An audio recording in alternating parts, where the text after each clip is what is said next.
Hi, I'm Ray. I live here in Long Island with my wife, Deborah.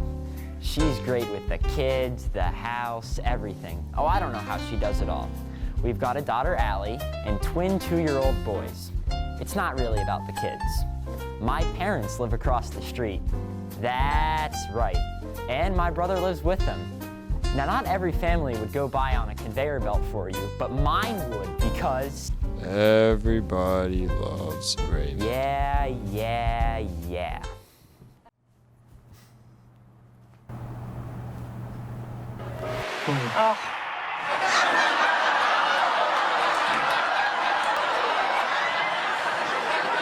What, did he do something? No, Did he hit something? no, it's still going. Then why do I see football? I don't know. Where did our wedding go?